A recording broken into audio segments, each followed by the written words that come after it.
Hello everybody, good evening and welcome to the United Stand. This is your latest Manchester United news and transfer news with me, Mark Goldbridge, as Erik ten Hag faces a striker transfer crisis. We're heading to Oslo. We have a pre-season game tomorrow and Ten Hag doesn't have a striker and has no prospect of having a striker anytime in the next few weeks. How are United going into a new season with less strikers than we had at the end of last season, and we hardly had any then? We'll also talk about Qatar. Could Qatar be heading elsewhere if they don't buy Manchester United? And what threat would that be if they bought another Premier League club? We'll be talking about that. Also, Fabrizio Romano has been tweeting about Vlahovic. Could that solve Manchester United's striker crisis? We'll be looking ahead to tomorrow's game, the travelling party, what we can expect. Exciting. I'm looking forward to it. And also a bit of nice news to start off with as well. Well, hopeful news as well. Edwin van der Sar, seriously ill at the weekend, intensive care. His wife has come out and said that he is communicative.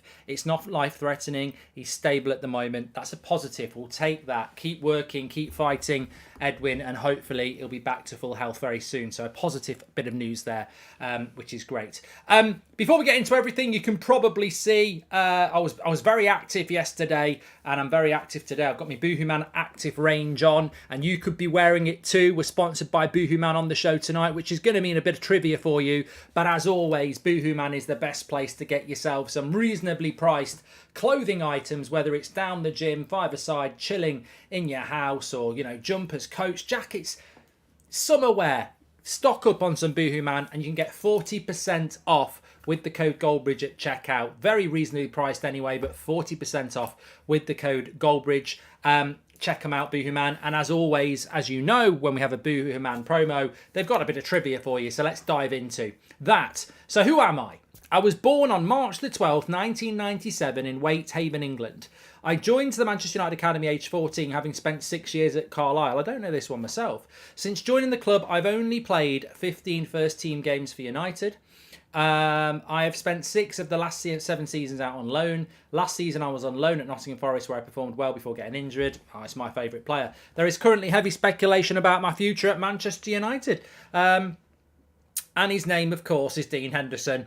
Congratulations to everyone who guessed that correctly. No wonder I didn't guess that. No interest. A big thank you to Boohooman, though, for supporting the show. Good question. And don't forget, huge 40% off when you use the code Goldbridge. You can scan the QR code next to me or go straight to the website through the link in the description. Big shout out to Boohooman as ever. Right, let's dive into the show. Oh, I just want to say as well, because we're a community, and if you're watching live, I just want to say, apologies from me. The last couple of days, I've just not been as A-game as I should have been, and I think self-reflection is something that's really important. If only some of our players could do it sometimes. Yeah, I've not been my best. I don't think I've been that moany about things, but I know I've not been my best, and I really felt it after this morning's show, and I think, my stomach's been really playing up. I think I've had a bit of a bug, so but I'm feeling a lot better now. So I just want to acknowledge the fact that, admittedly, I've not been at my best the last couple of days, and, those performances won't do. There's always somebody willing to take your place, although I think it's impossible. I think even on my Z game, I'm still better than everybody else's A game. But I know the standard's dropped. I want to apologise to you and thank you for your community attendance, as always. Anyway, let's get into the show. We're feeling better now. One man who's probably not feeling a bit better, and we've got lots to get into tonight. I really want to talk about this Qatar. Could they go elsewhere and buy Spurs or West Ham? Interestingly enough, this is a Slow Sports News story. Slow Sports News, Simon. We were talking about this back in January, but let's start somewhere else, Simon. Let's start off with Erik ten Hag's Manchester United striker transfer crisis. What's going on here then, Goldbridge? Well, it's very much about this. United haven't got a bloody striker. Doesn't really matter tomorrow. It's an early pre-season game. Rashford won't be playing. The internationals, Bruno won't be playing. So it's not the end of the world. But people forget that although he was injured for most of last season, he's injured now. Anthony Martial is actually injured. Weghorst has gone. We love you, Mark. Don't be too hard on yourself, says Leo. You've got to set the standards. You've got to acknowledge bad performances. We've done it. We move on. Surely we should be all over João Felix on loan or Dybala for 10 million as well as Højlund. We need 2 central forwards at least, says Nick J. Well, look, I think that there's a bigger question here. As we move through the transfer window towards the new season, into pre-season, you've got to start acknowledging now the holes in the squad. Maybe 2 weeks ago, people could say, it's still June, Goldbridge, stop being so negative, there's plenty of time. But we actually are starting to move towards the season now. And it's quite right to start looking at the holes and saying, what are we doing? And we all knew this back in, well, let's be honest, we knew the minute Ronaldo did the interview with Piers Morgan, that the conversation was, we need a striker. That was, what, 9 months ago? 10 months ago? We've needed a striker since then. We've probably needed a striker since before Ronaldo because we didn't replace Cavani either. So to be in a situation now where Cavani went last summer, Ronaldo's gone, we've got no strikers. And it's probably, well, I think it's the most priority position going into the summer transfer window, and we don't actually have one. And when you look at the squad that United are taking to Oslo tomorrow, I know people will say, well, it's only a pre-season game, it's the first one, it's just about, getting the ball rolling, etc., etc. But you look at that squad, and I'll read through it just so you know who's going. Heaton, Bishop, Kovar, all goalkeepers. Fernandes, Bennett, Fish, Gerardo, Martinez, Varane, Wan-Bissaka, Williams, Collier, all defenders. Fred, Gore, Hannibal, Hansen Aaron, Mainu, Mount, Oyedele, Savage, Ahmad. And then you're into the attackers, really, which is, I believe, Emmeren's a striker. I think Forson's an attacking midfielder. Hugel's a striker. Sancho's a midfielder. Show Retire, I forgot he was still at the club. So we don't actually have... The only one I think is a recognised striker in that squad is Ammeren, who is... I think he's about 20 now. We don't actually have a striker. And... hi Mark, love the show. I've been watching for a while now. Keep up the great work. Can you call my friend Alvin a turbo prat? Says Jonathan. Thanks very much, Jonathan. And hi Mark, used to love football, but last season got a bit less interested. But you have helped me get back into it, says Jonah. Good stuff. So there is a striker crisis, and I suppose the point would be, why haven't we got a striker in by now? Why is it not more urgent? And if we're not panicking about that, or not concerned about that, or Ten Hag is not saying what the bloody hell's going on, what is going on? The pre-season is started now, and we're training without a striker. That's not good for your defenders, and it's not good for your attack. And what I mean by that is, if I'm training, and I'm Varane, and I'm Martinez, who's testing me in training? There is no bloody striker. And if I'm part of the attacking team, where's the striker? So this is very lopsided for United's preparations. You want to, if you're training at Man City, Alvarez, Haaland, your training sessions are hard because, Haaland in training wants to impress. He wants to get sharp. Our defenders at the moment, Maguire's probably laughing. He's like, I've been training 3 times a day and now I've only got to defend against kids. So we need to sort this out. We do need to sort this out, and the urgency is not good enough. We don't have a striker. Martial's probably 3 weeks away from training on grass. Maybe 3 weeks away from training on grass. I don't think Martial is realistic for the Wolves game. And that's a month away. So Martial's not going to be training with this team. He probably goes on the US tour and starts light training, but Martial's out the equation.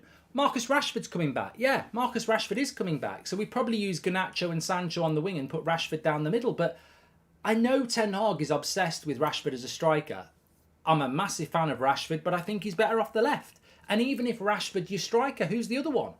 So we've got to get moving here, because I know it's only Oslo and Leeds, and I know we've not got our second game for another week, but we've got to get that striker through the door. And I know Onana's going to happen, but Højlund needs to be happening very, very quickly. We are literally treading water.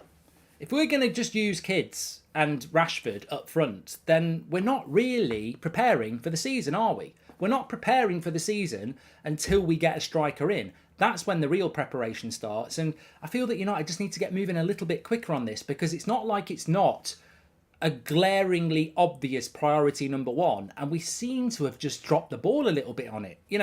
I even saw a report from Italy today that once Onana's done, United are going to go for Amrabat. And you're like, have we forgotten we need a striker? Have we forgotten that you need to score goals? So there is a crisis there. It is a striker crisis. It's not like breaking news striker crisis. We've had this for 10 months. But you would have thought we'd have a better plan. Ronaldo, Piers Morgan interview. That's your big clue. You need a striker. United seem to have drifted from last November all the way through the January transfer window, all the way through the season, and then May, June, and now, where's the bloody striker? We need to move a bit quicker. If we sign Kane tonight, can he play tomorrow, says Robert?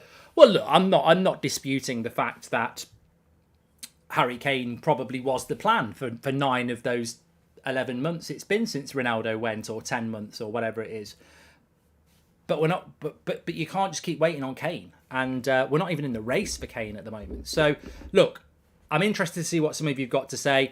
Felicity says, could McTominay play up front? I mean, Scott McTominay can play up front, but that's the equivalent of Chelsea saying, let's put Thiago Silva in goal. He might be quite good in the goal. I'd imagine he is, but that's not what Manchester United or Chelsea should be doing. It's our biggest hole in the team. We should be filling it with somebody that's, good in that area. So I'd like to see that. Now, interestingly, Fabrizio Romano was talking tonight about Vlahovic being basically available from Juventus. So the infuriating thing about this is that, as we just dissect this a little bit more, Vlahovic is available. Apparently PSG are going to get him. Mawani's available. Nothing's happening there. Ramos from Benfica. There is an abundance of strikers available, and yet we're not doing anything. And I think that if nothing happens in the next 7 days, we're going to America. I like to be in America. Ba, ba, ba, ba, ba, ba, ba, ba. But we need to have a striker there, and we don't have one. And somebody in the chat just said, well, what about Højlund? Højlund's hotter than the sun. I'm not disputing the fact that we should get Højlund, that we will get Højlund, but why are we not doing that deal yet? There was that story that Greenwood would have his Atalanta medical today. That obviously wasn't true, was it? I was hoping that there might have been some truth in that. I wonder why Charlie McNeil is not on the list and can Garnacho play up front, says Darren. Well, Garnacho could probably play up front. Bruno could do it. Rashford could do it. But we need a striker at Manchester United, don't we? Hotter than the sun. Shirt, hoodie, says Fennec. And Rashford will probably play striker tomorrow, says Dylan. Well, he won't because he's not there. None of the internationals have gone tomorrow. So no Bruno, no Rashford, no Luke Shaw. None of those lot are there. So there we go. I tell you what, mods, do your thing. I tell you what, I might not have felt great the last couple of days, but I've definitely noticed, and we're going to just divert for a minute here. I might not have felt great in my stomach the last couple of days, but I've definitely started to notice, twats in the chat and on social media. I think it happens quite a lot in July, and you try and forget about it. You get a bit of positivity running over from the end of the season, and then when the season starts, it's positive. But July can get quite... it can drag you down a little bit. It can drag you down a bit because you start to get, I was on about it this morning, that these people who start taking a pop at E-fans and, they know best, and, the Maguire fan club and all this stuff, and, I'm celebrating De Gea leaving and stuff. I just think, I don't know what it is. I don't know what it is about July. Maybe the sun's shining and these people realise they've got no friends. I don't know. People settling for players that could play there need to give their head a wobble. Where Manchester United, says Oliver. Exactly. And I like that from Oliver, because that's a real resonating point that we've always made on this community, haven't we? Why should we be putting square pegs in round holes?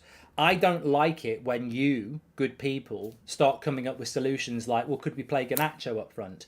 Because you're problem solvers, and you should be commended on that. But remember who owns the football club. Why are you making excuses for them? Oh, let's play Garnacho out of position up front. Let's put Rashford up front. Why? We don't have a striker because of the people who own the football club. Don't make excuses for them. Have a moan.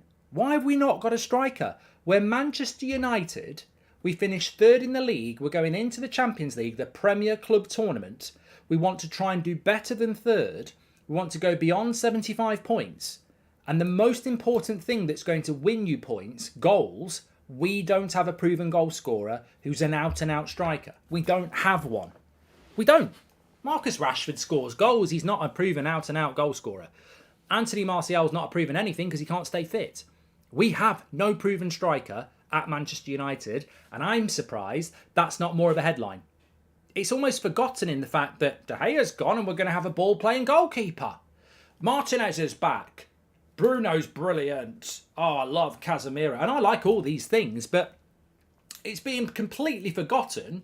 Manchester United Football Club do not have an out-and-out striker in their squad. Let alone we've only got one. We've got no out-and-out striker in our squad that is Premier League quality. And I don't include Martial in that because he's not fit. And I don't include Rashford in that because I don't think it's fair to say Rashford's an out-and-out striker. Do you think that United are waiting on Kane because of Payne Bynes' bid, or even maybe Mbappe if Qatar get involved, says Tim?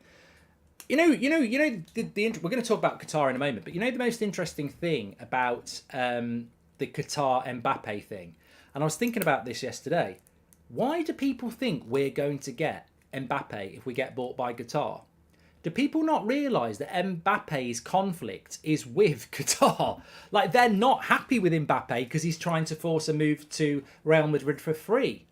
The Qatar and Mbappe relationship is actually really bad at the moment. Yet people still go on about, well, if Qatar buy us, we can get Mbappe. Like, he doesn't have a good relationship with them at the moment. So that's the whole point. I seriously worry about the sale of the club now. No news over the last month. News galore of financial fair play. Typical Glazers. The stock price is down to its lowest in a month. Can the Glazers really not sell after all the news and bids, says Mojo. Hi, Mark. I really feel sorry for Højlund as he won't have a pre-season at United and the pressure to kick on is hard enough, says Bix. Look, I reserve judgment at the moment. I don't think it's enough to start panicking, but I do think it's a striker crisis. But I don't think it's, as I said a few minutes ago, I don't think it's like, oh, breaking news. It's slow sports news. We've had a striker crisis for 10 months. Why have we not solved it? I think we've got a week to solve it. Just a little bit over a week. Whenever that flight flies out to New York, concrete jungle where dreams are made of, there's nothing you can do. When that flight goes, Rasmus Højlund's got to be on it. If he's not on it, I agree with you. How are we going into a season with a striker that's not ready? Why is it that everyone else can see the gaps in our team and the Manchester United scouting team is oblivious, says SD. Cameron says, remember when Forlan was in the reserve team and couldn't get a kick in the first because we had so many strikers? Those were the days, says Cameron. Well, look, we're here scraping around for a striker. You're absolutely right. A club like Manchester United should have 3. And there was a time where we did have 3. There was a time where we used to have 4. Granted, you'd play 2 up front in those days a lot of the time, but we haven't even got 1 striker. I find it incredible. I sometimes despair, and this is where I think things like the United Stand are fantastic as a collective community, because it's a passion project. We don't all agree. We all have different ideas. That's fine. But it's a passion project. Whether you think Harry Maguire's the best centre-back in the world or you think that Anthony's better than Pele, it's still passionate, and it's from a place of passion because you want Manchester United to do well and you think those players can help us do well. It's a place of passion and it's driven by passion. But I think journalistically, it's a job. And when something's a job, it can be quite complacent. One of the things that really surprises me in our capacity as a fan community is that we tend to hit the nail on the head a lot collectively about the issues within the club. And yet there is time after time after time, like, why won't any of the journalists hit back on the financial fair play thing, which is obviously a myth? And why hasn't any of the journalists spoken so sensationalist about the lack of a striker? We don't have a striker because the Glazers have taken all the dividends out of the club, says Darren. And I know it is in no way acceptable, but if we don't get a striker in time, do you think Erik ten Hag might play with a false 9? Well, he'd have to, Steph. And Saudis had to wait a long time to buy Newcastle. We are much bigger, so at least expect to wait a few years, says Varun. But it really does surprise me that the general media, who can spend the last 2 years, witch hunting David De Gea out of the club, have spent no time talking about why it's unacceptable that Manchester United don't have a striker. I find it hilarious. Well, I don't find it hilarious. I find it quite worrying, the lack of knowledge that that exists in the mainstream media when the general fan base, who are driven by passion and love for the club, are screaming out, why have we not got a striker yet? And it can only be the same for Ten Hag.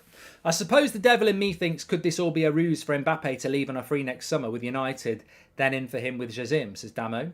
And just got a knee operation, nothing better than listening to the United Stand while I'm recovering. Big love from Belfast, Mark, top man, says Phil. Very painful operation, a knee operation. Not that I've had one, but my granddad, rest in peace, he went in for one. And he needed to have both knees done, and he refused to go in and have the other one done. He said it was just so painful. So rest up, Phil. It's not a nice one, but the benefits are fantastic. You basically feel like you've got a new knee. Anyway, so yeah, look, we need a striker, and I think that we'll be revisiting this in the next week or so, because if we get on the plane to America with Marcus Rashford as our striker, I'm not going to be happy about that. And there's nothing against Rashford, but we're going to play 60 games next season with Marcus Rashford up front and nobody on the bench. Come on. We've got to get moving. Credit to you and your team to bring the news on a daily basis when there is so much toxicity around the club, says Kanishka. Well, look, from one topic to another, I think it said it in the headline, could Qatar look elsewhere? So I saw a quote from, I think it was Simon Stone today. Obviously, he was on the United Stand yesterday. Nothing like the 8 o'clock show on my birthday today, says Kevin. Happy birthday, Kevin. Let's get a happy birthday to Kevin. So, I mean, it was a throwaway comment from Simon Stone, basically saying that he wouldn't be surprised if Qatar weren't successful in buying Manchester United if they looked elsewhere. And he mentioned West Ham and Spurs. So I suppose this will be the little segment on the sale. We've spoken about this. We spoke about this definitely in January. I remember saying it, and I remember it resonated quite a lot with the fan base, and I think it got a few people talking on social media because I think it was clipped. I am absolutely convinced that if Qatar representatives got asked, are you looking to buy another Premier League club if you don't get Man United, they will say, no, our sole focus is Manchester United because Sheikh Jazim is a Manchester United fan and that's why he wants to buy Manchester United. Because that's the logical question. That's the logical answer. And if Sir Jim was asked, if you don't buy Man United, will you try and buy another club? He'll probably say, no, because I support Manchester United. Nobody's going to say they're going to buy another club when they're trying to buy Manchester United. But I'm absolutely convinced, and it's not from any place of knowledge, it's just from this is how life works. If Qatar don't get Man United, for whatever reason, they pick Sir Jim, the Glazers decide to stay, whatever, if Qatar don't get Manchester United, I don't think they'll go, oh well, the Glazers have played us like a fiddle for the last 8 months. We've publicly been humiliated losing this race. Let's go back to Qatar and reminisce about the World Cup. I don't think that's what competitive, successful business people do. I think they go, they've played us. We wanted that club. We can't get it. We're not going to get it now. I know what we can do. It's not what we wanted to do, but what we can do to make ourselves feel better is we want to get in football. Let's buy West Ham. Let's buy West Ham and make them better than Manchester United. That will be a big up yours to how the Glazers treated us, and that will be a big message to the rest of the world who laughed at us for not getting United. Well, they won't be laughing when we make West Ham a massive football club, or Spurs, or whoever. So that's just my theory, and I know many of you sort of agreed with me when I said that back in January. It's not something to keep you awake at night, but I suppose I'm sort of giving you a glimpse into my psyche. I would do that. If I wanted to buy Manchester United and it was owned by the Glazers and they wouldn't let me buy it and they led me along for 8 months and I publicly sold it to someone else or stayed and I can't get hold of the thing I really, really want and I love football, it's like if I said to you, if you're really good at football and you only want to score goals for Manchester United and Manchester United say, under no circumstances will we ever sign you. We don't want you ever to play for Man United. Would you retire from football or would you go and sign for somebody else to prove them wrong? That's a personality trait. I think successful people, business people, will want to prove people wrong because they want to win. And I mean, look, hopefully we won't be put into that situation, but I'm convinced that if Qatar don't buy Man United, they will buy a Premier League club, and it won't be Manchester United. And if that happens, it's a warning to that should be a warning to the Glazers, because Newcastle are always going to finish above us now. Well, not always now, but I bet they probably will do at some point. Man City will always finish above us. Chelsea, if they sort themselves out, again, they're very, very wealthy. It only takes one more and you're down to 5th. And if Arsenal sort themselves out, it could be down to 6th. So we've got to be very, very wary about the precarious situation that United are in. And we can all rely on Eric Ten Hag. And we can all say that Ten Hag gives off Sir Alex Ferguson vibes. But can you imagine Eric Ten Hag going, I know I love this club. I love the fans. I like the club. But I'm not staying here for 15 years with those owners when I could be at Barcelona. Thanks for everything, I'm off. You can see it happening. Not only would I buy another club and make them big, I would buy all of United's best players, to Stephen. And Noor, thank you very much for being a member for 11 months. Mark, thanks for all the news and content. Leroy, membership. Well spent, says Xbox. Thank you very much. And they gave us Vout because they said we were being sold, so we had to wait till the summer to buy a striker. Mid-July, not sold, and no striker, says Jared. It's disgusting. Yeah, well, you know what? You have to be very, very careful, because you get labelled as a moaner. You get labelled as negative, when actually there's a very thin line between moaning and realistic. And I remember saying back in January, some of you agreed with me, I think most of you did, maybe some of you didn't, that's not the point. I remember saying in January that it was a bloody joke what we were doing in January. And I specifically remember some people on social media and maybe some people in the chat saying, stop moaning, we're doing really well with Ten Hag, you know, what do you want us to do? Spend money that we haven't got, we go with what we've got. And I said, but the reality is we haven't got a striker. Martial won't stay fit and Weghorst ain't good enough. Oh, you're just being negative. You're just being negative. And I wasn't being negative, I was being realistic. And we did get 3rd place, but it was a struggle at times. It was a struggle. And I think if we'd bought a striker in, like a João Felix or a Gakpo, I'm not saying they would have solved the problem, but they would have given us more options. And what really annoyed me was what Jared said. The fact that John Murtagh, the director of football, again came out and said, we don't like buying in January, we like to plan for the summer. That's a terrible approach for a top club to have anyway. You should always be open to business in January, because it's a little bit like running a marathon and halfway round there's a drink station and everybody in front of you or around you grabs a bottle and drinks it and you go, no, I refuse your water, and keep running on. Why would you not refresh yourself? Like, why would you not give yourself a boost? But United go, no, we're ignoring it because we're waiting for the finish line. But the problem is we ignore the January transfer window, which is stupidity in itself because it's an opportunity to sell and buy. So we ignore that on the pretense that we ignore it because we're so well organised in the summer. So we ignore the January transfer window and we proclaim it. We ignore the January. We shit on the January transfer window. It's for peasants. We will do our shopping in the summer and it's well organised and we know what we're doing. We ignore the January transfer window. Fuck you, January transfer window. We are here for the summer transfer window. And then the summer transfer window comes round because we've gone like that to the January transfer window. The summer transfer window comes around and we go, we ignore you too. We ignore you. We like the January transfer window now. And it's just, if it wasn't so easy to mock in a little sketch, it would be what it really is, which is terrifying for a football club that should be challenging the world's best to be publicly run so badly. To actually have somebody within that football club say that we will ignore the January transfer window because we focus on the summer transfer window, when he'd just come out of the most chaotic summer transfer window anyway. We're ignoring the January transfer window and then we go straight into another chaotic summer transfer window. It defies logic. Is the 100 million we're spending this year being put on the debt? Isn't that over $1 billion in debt? Glazers will never get out of it, says Grumpy Arse. I mean, I don't know.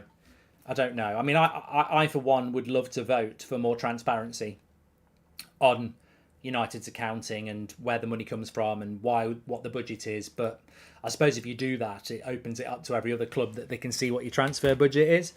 You also had people saying that get over Weghorst, the Glazers will be gone by the summer and will be great again. Always justifying Glazonomics. No, I didn't, Rose. So what did I say? You also had people saying get over Weghorst, the Glazers will be gone by the summer and will be great again. Always justifying Glazers. Yes, I didn't say it, Rose. You're absolutely correct. So apologies for reading that wrong. Yes. You know what, Rose? You've just reminded me of something as well. I remember people saying that in January. Stop moaning. This is the last summer it'll be like this. It'll be worth it in the summer when we get rid of the Glazers. And this is the thing. I think that don't count your eggs until they're hatched. You might have a chicken that doesn't lay eggs. And that's basically the Glazers. They're chickens. And they never lay an egg. And there were people in January saying, stop moaning about it. The team's doing well and we'll have new owners in the summer. And I, again, remember saying in November, I can't see how we're going to sell the football club in 4 months. And lo and behold, 8 months later, they haven't done it. I just bought a punching bag and stuck Jim and Abram's printout photo on it. It says, Aya, you'll be going all night. That's what she said. And Glenny Boy says, I hope the USA fan base make their feelings loud and clear to the Glazers during the tour games that the Glazers need to sell the club and finally leave, says Glenny. I'll be very surprised. I think it's pre-season, isn't it? It tends to be, a positive atmosphere on pre-season because you get to see the players that don't play in your country. And, I don't have a problem with fans doing that. I hope that Mainoo's number change 73 to 37 is an indicator that he could be in Ten Hag's plans in relation to the more minutes, says Jack. Well, look, he's one of the many players that we'll be looking forward to see tomorrow. Mojo is an effing legend. My God, he's just gifted 50 United Stand memberships. Big shout out to Mojo, legend of the chat. Can I just say, a membership isn't just a badge that exposes you're a member of this great community, and thanks for supporting it. If you are one of those 50 members, do not forget to check out the membership playlist, because you can watch the two halves of the United Stand on tour from last month. So check it out if you're a member. I guarantee my newborn cousin learns to walk before the Glazers sell the club, says Javier. And ignoring January is like ignoring the shop on the way home, saying you shopped yesterday, but all you bought was a sandwich and a granola bar, says Jonah. Yeah, well, look, I don't think... I think we all didn't like what happened in the January transfer window, but we wouldn't have minded it a little bit more if we'd actually had new owners in the summer, or we'd actually been impacted in the transfer window, which we haven't been. Just a little bit of news coming out that apparently Anthony Elanga could be heading to Everton. I mean, it's just a very vague story at the moment, but I mean, look, he's another player. He's another player, isn't he? Anthony Elanga, that... they're saying that Everton are set to quickly make a move for Anthony Elanga. So, I mean, look, good news if it's true, but again, a player that you question why on the 11th of July is he still here? Like, he needed selling in June. And why is it so slow? But look, we can argue about slow as long as the race happens. And I don't think there's anybody in the chat. I like Elanga. I don't think there's a lot to dislike about Elanga apart from his football. And I know that sounds like quite a bad thing to say, but he's from the youth setup. I think when he first came in under Rangnick, he looked like he might be something decent, and he just never kicked on. I think what Elanga needed is what Ahmad got and what Hannibal got. I think he needed to go on loan in the Championship, and he got stuck in this place of being, a senior reserve who wasn't good enough to be a senior reserve, but they wouldn't let him go because then they'd be too short, if there was an injury crisis. Elanga desperately needs to play football, and I feel that he's probably lost 18 months of developments, and he's never going to get that back at Old Trafford. So I think he just needs to go and play and get developed again. But I'd be interested to see what we get for him, because I have a funny feeling that you do really well to get anywhere near 15 million. I think if we can get 15 million for him, like we did with Garner, It's not a bad deal. Do you play foot, Mark? There's a Maguire striker card. Made me giggle a little, says Tony. I haven't played FIFA in ages, actually. Tom, welcome to the Members Club. Thank you very much for joining. And Sig says, did you notice that Huddleston got a first team number? Could be back up to Casemiro since the club is horrible at selling players, says Sig. I mean, I can't remember the last time Tom Huddleston played, senior football. But whenever he did, he was never good enough to play for Manchester United. So he's certainly not good enough to play now. Vummy says, did you hear about Man City signing the 16-year-old Harrison Parker from Manchester United? I mean, look, I can't. I know I saw some people reacting to it, and in one way, it's a statement. Man City taking a player from Man United's youth setup, but we did it with Charlie McNeil, and there's no guarantee that that player is going to end up being, the next John Stones. He might end up being the next John Walker. Who's John Walker exactly? So, look, these things happen. Man United have taken players from City in the past. City take players from Man United. Regardless of what's happening with that, the bottom line is that Man City's youth infrastructure is far superior to Manchester United's. And if you are a youth player at Man City, it is better than Man United. Man United have got the better reputation, but Man City's actual infrastructure is better at the moment. So these things will happen. Is there someone who knows what the Glazers want, says Joseph? I don't think the Glazers know what they want. They need to employ the Spice Girls, get them out of retirement, get them singing that song. I'll tell you what you want, what you really, really want. You want to sell, you want to sell, you want to sell, you want to sell. You want to really, really, really, really, really want to sell to Qatar. If you want to be my lover. I'm going to start that. I'll tell you what you want, what you really, really want. So tell me what you want, what you really want and want. You want to sell, you want to sell, you want to sell, you want to sell. You want to really, really, really want to sell to Qatar. That's what they want to do. I never thought I'd sing the Spice Girls on the United stand. I wonder if Tampa are starting with no quarterbacks, says Wayne List. Yeah, it's a very good point. Obviously, the Glazers own the Tampa Bay Buccaneers. Would they go into an NFL season without a quarterback? No, they bloody wouldn't, because they know about NFL football. But they're more than happy to go into a new season with Man United without a striker. It's a very good point. I just hope we have a Glazer-free transfer window in coming January 2024, says Drub. Tom, welcome to the Members Club, and Samuel as well. I'm enjoying the show tonight. It's been good. Really, really good. And Mojo, you are a legend. Thank you very much for that. Don't forget, tomorrow, by the way, we're not finishing yet. Get your questions in. I saw Bruno last night on my holidays in Portugal, says Kieran. I don't think you did. I think he's back in training, mate. I think they're back in training now. Hello, Mark. My dog Tommy passed away yesterday. We would sit and listen to you every day. Thanks for all the good work, says Luke. You've just made me feel sad, Luke. Sad bridge. Yeah, it's sad when your dog dies. And there's no joke there. I will not jokes about dogs dying. There's nothing funny about that. I want to beat Joel at Wii Bowling and more hair, says Avram Glazer. Okay. And Mark, do you think Sancho can play a 10 with Bruno and Mount can play 8 with Eriksen, says Neo? Well, I think a lot of things can happen, but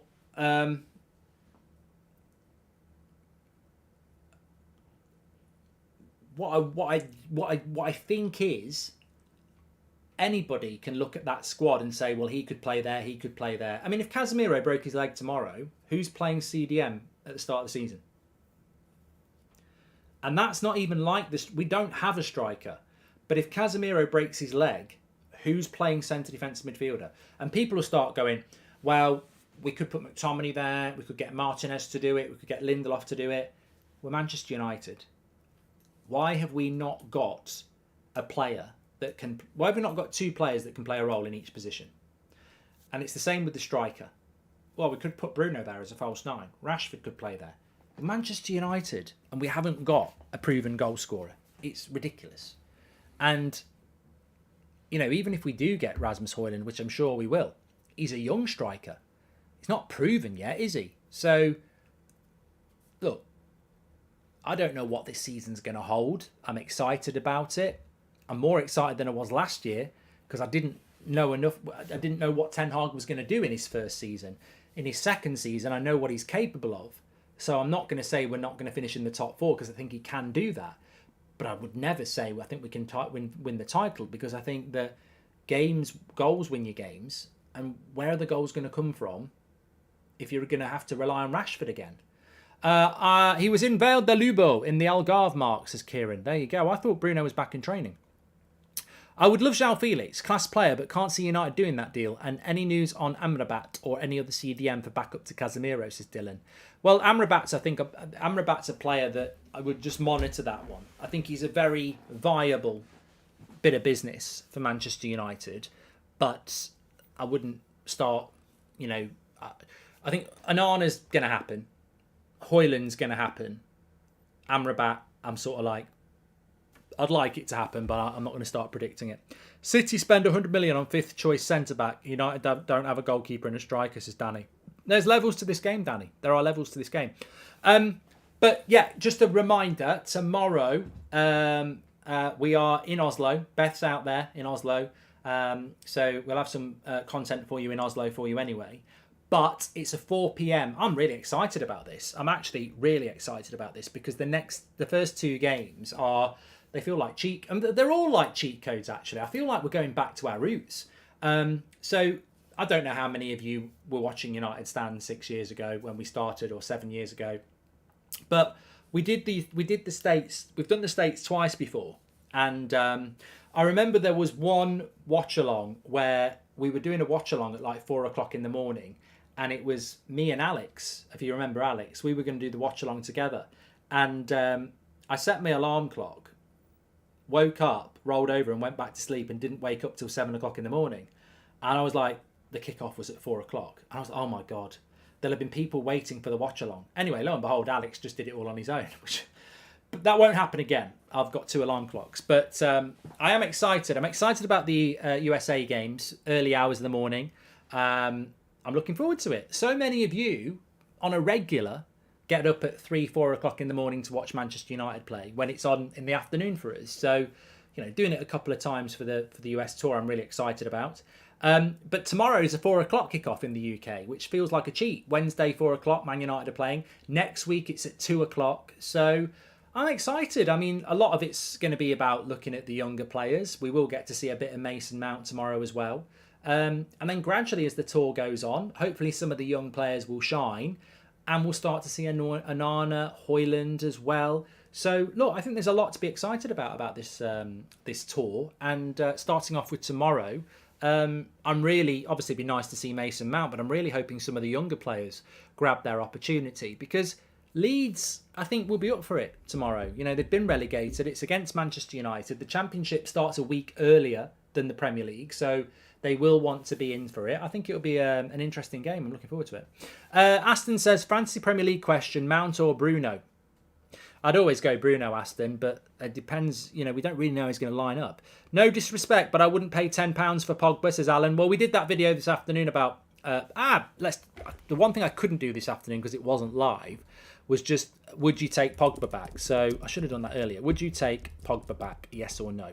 This is the great thing about the live show, is you can just do the poll. Would you take Pogba back at Manchester United? Tell us yes or no. Toby says, don't sleep on Lavia. I thought he said, don't sleep with Lavia. What want to tell us, Toby? What's been going on? Don't sleep on Lavia. He is the perfect player to learn under Casemiro. Easily our best player last season, and Man City have a buyback clause for next season. Look, Toby, the problem that Manchester United have is, and the reason people are talking about Amrabat, and if we're being honest, this is completely, utterly the truth. The reason people are talking about Amrabat is because we as a fan base are accustomed to Glazonomics. And Amrabat is getting a lot of talk and a lot of want from United fans because he's cheap. If we were actually behaving like a football club should be, we would be talking about Lavia. We'd have wanted to be in the Declan Rice race and the Caicedo race. Lavia, Caicedo, Rice are players that I think Ten Hag would want. The reason he's going for Amrabat is because there's a budget in place and he can't afford Lavia, Caicedo or Rice. So Amrabat could be a really good signing, but it's always worth keeping it in your head. It's not the dream signing. It's the restrictive signing. It's what you can get with the budget that you've got. Rasmus Højlund, can't wait for him to sign United, but if you said to Ten Hag, do you want Rasmus Højlund or Osimhen, he'd sign Osimhen, but he can't afford Osimhen. And this might happen a lot this summer. Until we get new ownership and they sort the football club out, I think we will always have this scenario where we buy players that Ten Hag says, oh, look in January. Do you think when Ronaldo left, Ten Hag was sat there, walking into Richard Arnold's office singing Dancing Queen? What's wrong with you, Eric? Why are you so confident? We've just lost Ronaldo. Think of the shirt sales. Have you seen the interview from Piers Morgan? It's a disaster.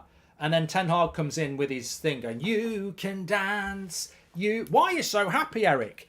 Because Ronaldo's gone. Huh? Wout Weghorst. Huh? No, that's not what happened. And this is what I'm talking about. Ten Hag brought Wout Weghorst in. It wasn't his dream striker to replace Ronaldo. It was, you've got no money, Eric. Ronaldo's gone and you've got no bloody money to spend. Huh? So what does he do? Wout Weghorst. It's not nice. It's not what we should be doing, but it's what's happening. Ten Hag will go for the midfielder he can afford within the budget he's got. It's like you, isn't it? If you've got £10 to spend on your tea or your dinner, are you going to go somewhere where it's 20 quid?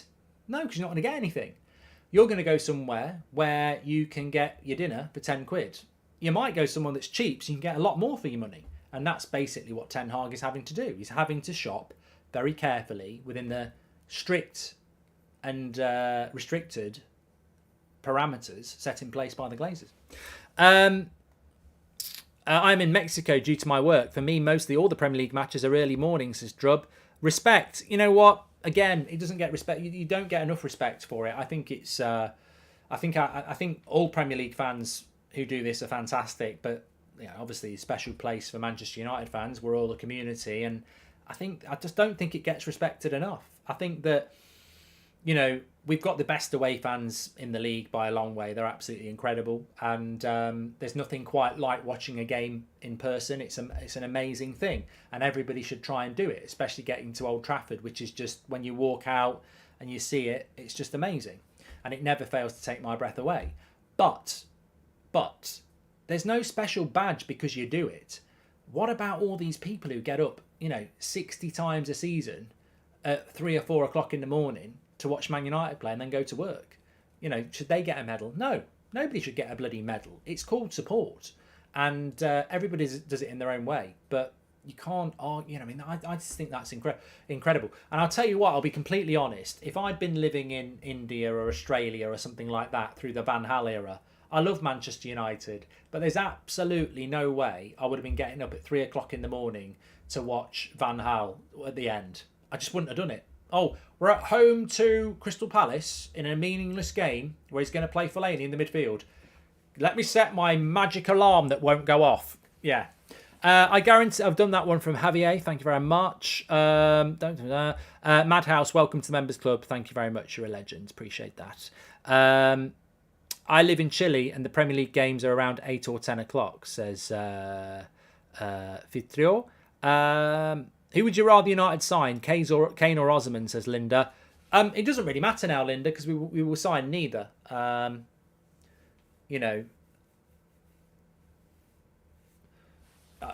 won't happen. It's like the cockless man being asked who he'd rather shag out of two supermodels. It just can't happen. But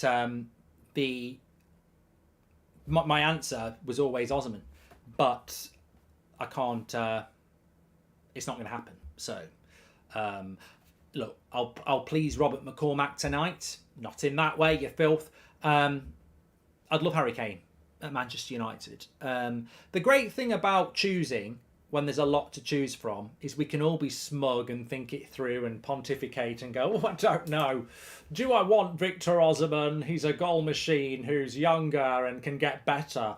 Or do I want Harry Kane, the greatest Premier League striker at the moment, who is Premier League proven and absolutely world class? Oh, I don't know. Oh, what do you mean I've taken too long? What do you mean I can't have either? What? I want my choices back. Those choices were very nice in March and April when we actually thought there might be a choice. We're sat here on July the 11th going, I wish I had to choose between Kane and Osimhen. I wish I could get back there. I'd happily take Harry Kane now. But that in no way disrespects Rasmus Højlund, who Ten Hag was after at the same time as Harry Kane. I actually think the sad thing is that I think Erik Ten Hag expected United to be under new ownership. I think it's obvious he expected that. And I think under that new ownership, he expected, 200-300 million pounds to spend. And I think in those plans, he would have bought 2 strikers. I think his plan was to get 2 strikers. I think he wanted an Evan Ferguson and an Osman, or a Rasmus Højlund and a Kane. And I think that was always his plan. Because the interest in Rasmus Højlund has been there for a very long time, and he is a very big admirer of him, and I think he's a very, very exciting young striker. But he ain't Harry Kane and he ain't Victor Osman, because he's not established and he's not the finished article. So I think that's the sad thing, really. I think Ten Hag expected to be getting 2 strikers, and does need 2 strikers. Buster, thank you very much for your super chat. Anyhow, don't forget, it's a match day tomorrow. Exciting stuff. Don't forget, we've got the watch along, and we will be live with you from tomorrow at 4 o'clock. We'll have the morning show for you as always. Do not worry about that. We'll have a morning show at 10 o'clock. At some point in the next 2 days, we should be going Here We Go for an Arna as well. I mean, I wonder if it could happen tomorrow night or Thursday morning, or I don't know. Maybe tomorrow night, maybe tonight, maybe next week. I don't know. At some point, we should be getting an Arna, but we have got a watch along. That will be happening tomorrow. Make sure you smash a like and subscribe. Really excited for that. And thanks everyone for tuning in tonight. I feel like I'm getting back to my best after a couple of days of just not feeling that great. The pain subside. I'm feeling stronger. Thanks for all your support. Take care. Big love for Edwin as well. Hopefully Edwin van der Sar is on the road to recovery as well. And don't forget, Boohoo Man, you can get 40% off. Get some lovely stuff like this. 40% off with the code Goldbridge. Check it out through the link in the description. Check the website out. 40% off with the code Goldbridge, or scan the QR code. Are you finishing early to watch Love Island, says Robert? No, I'm actually, on a more basic level, I actually just really am desperate for a piss. If you want the truth, Robert. Speak to you later. Thanks for watching.